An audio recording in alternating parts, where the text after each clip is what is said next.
La entrevista a la carta, en diálogo directo con los protagonistas de los hechos.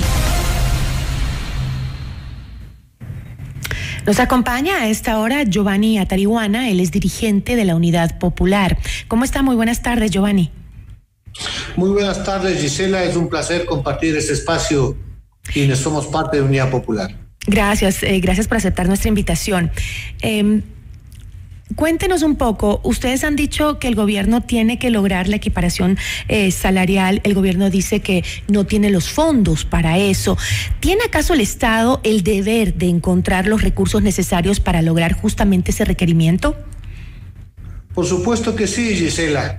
La Corte Constitucional el año pasado ya ratificó que el derecho de los maestros a tener una equiparación salarial era parte del derecho a tener una educación de calidad y estableció un procedimiento para que la Asamblea Nacional junto al Ejecutivo encuentren los recursos para financiar esa equiparación salarial, que de paso tiene una deuda de prácticamente 12 años, donde al contrario del resto de servidores públicos, los maestros venían siendo marginados. La Asamblea, con 113 votos a favor, modificó la ley, estableció las fuentes de financiamiento, pero sin embargo el gobierno, el 13 de abril pasado, en medio del Día del Maestro, dijo que no tenía los fondos suficientes. En realidad, Gisela, no es que les faltan los fondos, no tienen la voluntad política. Por eso es que ahora el tema está en manos de la Corte Constitucional, quien deberá determinar si acepta la negativa del presidente de la República o si, siendo coherente, independiente de la Corte, mantiene el tema que ha resuelto la Asamblea Nacional. Esto es, que entre en vigencia de manera inmediata la equiparación tan justa, tan esperada del magisterio ecuatoriano. ¿Por qué insisten los gremios y aseguran que los recursos ya existen? ¿Cuáles son esos recursos que ya existen? Gisela, los recursos están absolutamente claros. La Asamblea estableció que va a haber un aumento en la recaudación tributaria. El 278 de la Constitución establece que los egresos permanentes, nos referimos en este caso al salario de los docentes, deben financiarse con ingresos permanentes. Esos ingresos permanentes no son sino los tributos. El Servicio de Rentas Internas hizo público precisamente esta semana que solamente entre enero y abril de este año hay un incremento en la recaudación de impuestos a la renta, al IVA, la contribución especial, en 1.780 millones adicionales en el primer cuatrimestre del año. Faltan todavía 8 meses, es decir, eso se va a incrementar. Ahí están los fondos para financiar una equiparación salarial de 170,000 maestros que tiene un impacto fiscal de 500 millones de dólares. Es decir, solamente con lo que recaudan adicional del IVA está financiado plenamente la equiparación salarial, y el argumento del presidente de la República, del ministro de Finanzas, se cae por los suelos. Veamos los datos que dice el SRI respecto a lo que usted acaba de mencionar, la recaudación del impuesto al valor agregado, el IVA.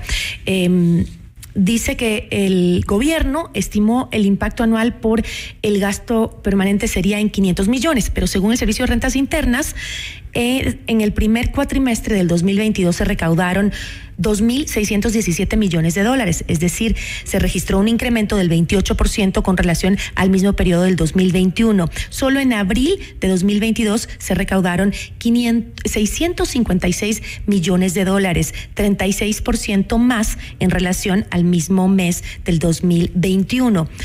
¿Eso quiere decir que las cifras del SRI confirmarían la falta de voluntad política que usted acaba de mencionar que tiene el gobierno? Por supuesto, Gisela. Y el tema es que el gobierno tiene que hacer honor a los maestros que le enseñaron a contar, a sumar. Es un tema donde el dato mata cualquier relato. Es evidente que hay un rebote económico, sobre todo en el IVA, pero también en el impuesto a la renta, y hay dinero suficiente para atender no solamente el sueldo de los maestros, sino otras necesidades como el tema de la reparación, por ejemplo, de los locales escolares que en la costa ecuatoriana, al inicio del régimen de la costa, vemos que están destruidos, los pupitres no sirven, no hay baterías sanitarias. Hay fondos suficientes para atender medicinas en los hospitales. Lo que pasa, y seguimos lamentándolo, el gobierno está atado a los dogmas neoliberales de una austeridad, donde se está ahorrando la plata del exceso del cobro del petróleo, de los impuestos, no en el pueblo ecuatoriano, sino en pagar a los acreedores. Ahora, ¿cómo están haciendo ustedes para justamente precautelar que la equiparación salarial no sea politizada? La equiparación salarial es un derecho de los maestros y maestras. Debería hacerse justicia con un sector que cumple una labor realmente muy dedicada. Son hombres y mujeres que entregan su amor, su capacidad y que tienen en sus manos el futuro de nuestros hijos y de nuestras hijas. Los maestros no están pidiendo privilegios, están pidiendo simplemente justicia, dado la labor delicada que cumplen y la preparación que tienen. Le pongo un ejemplo, Gisela. En estos 2 años de pandemia, los maestros han venido subvencionando la educación pública, porque el maestro fiscal ha tenido que, para las clases virtuales, asumir el costo de la energía eléctrica, de la computadora y del plan de datos. La UNE ha calculado que eso significa $80 millones al año, y eso no ha sido reconocido. En todo caso, por supuesto que eso es un tema político, porque tanto la Asamblea como el Gobierno Nacional tienen que tomar decisiones políticas. En función de aquello, los maestros, con el apoyo de la comunidad educativa, han levantado la voz, porque si el gobierno se pone necio, no quiere atender una de las que fue sus promesas de campaña, Gisela. Todos recordamos al candidato Guillermo Lasso diciendo que iba a mejorar los salarios de los docentes. Obviamente el pueblo y los maestros levantan la voz. Hoy se cumplen 9 días de huelga de hambre. Son más de 30 maestros y maestras en Quito y Guayaquil que están poniendo en riesgo su vida por una causa noble. Varios de ellos han tenido que ser trasladados a centros de salud. Ojalá el día jueves, que está convocada la audiencia, nosotros vamos a participar con un amicus curiae junto a 20 organizaciones de distinto tipo, sociales, ONGs, académicos, abogados, que vamos a sustentar en derecho y con datos como los que acabamos de presentar, de que no solamente es justa, sino que está totalmente financiada la equiparación salarial del magisterio ecuatoriano. Aquí tengo los datos de que han presentado varios amicus curiae, ¿no? Que respalden la petición que están haciendo. Además de este recurso, ¿qué otras alternativas tienen? Bueno, vamos el día de mañana a acompañar al magisterio. Hay una marcha nacional sobre Quito. Maestros de las distintas provincias van a movilizarse para efectivamente establecer la necesidad de una respuesta lo más pronto posible de la Corte Constitucional. Los magistrados de esa Corte, empezando por el presidente Ali Lozada, que es el juez ponente en esta causa, tienen la oportunidad primero de mostrar su independencia frente al Ejecutivo. Deben actuar en derecho y, como dice nuestra Constitución, defender los derechos. Además de que deben ser coherentes con el primer fallo de agosto del año pasado. Es decir, de que es justo, es necesario, es constitucional el que los maestros tengan un salario digno como consecuencia de respetar el derecho también a la educación. Giovanni, en el caso de que la equiparación salarial no sea aceptada por la Corte Constitucional, ¿qué medidas van a tomar? Bueno, nosotros confiamos en que la Corte actúe en derecho. En todo caso, que tiene que hacerlo de la manera más pronta. Diríamos que, siendo este un tema, habría que presentar otra vez el trámite de la Asamblea Nacional.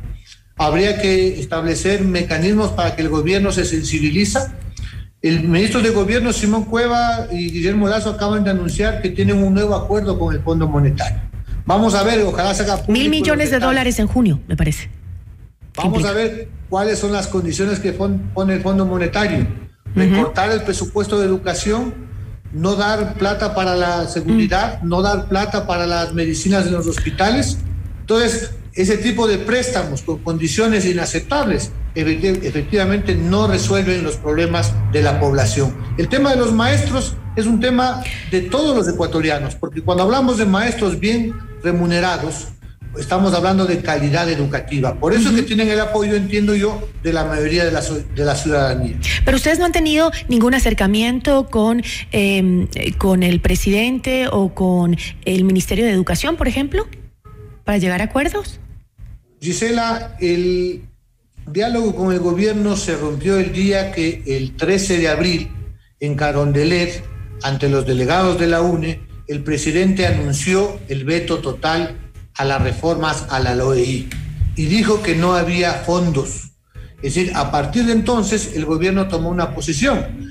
Yo simplemente le recuerdo, Gisela, que cuando se aprobó la ley original en el 2021, el entonces candidato y su partido votaron por la ley. Ahora después dijo que era demagógico.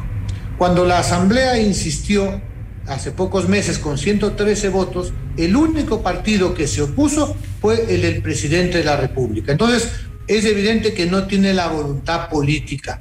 En su momento de campaña, los maestros, le ofrecieron todo a los maestros, pero ahora ya en el poder se han olvidado. Una promesa más incumplida. Con eso me quedo. Le agradezco muchísimo, Giovanni. Muchísimas gracias. Muchísimas gracias. Un fuerte abrazo. Igual para usted, Giovanni Atariguana, dirigente de la Unidad Popular.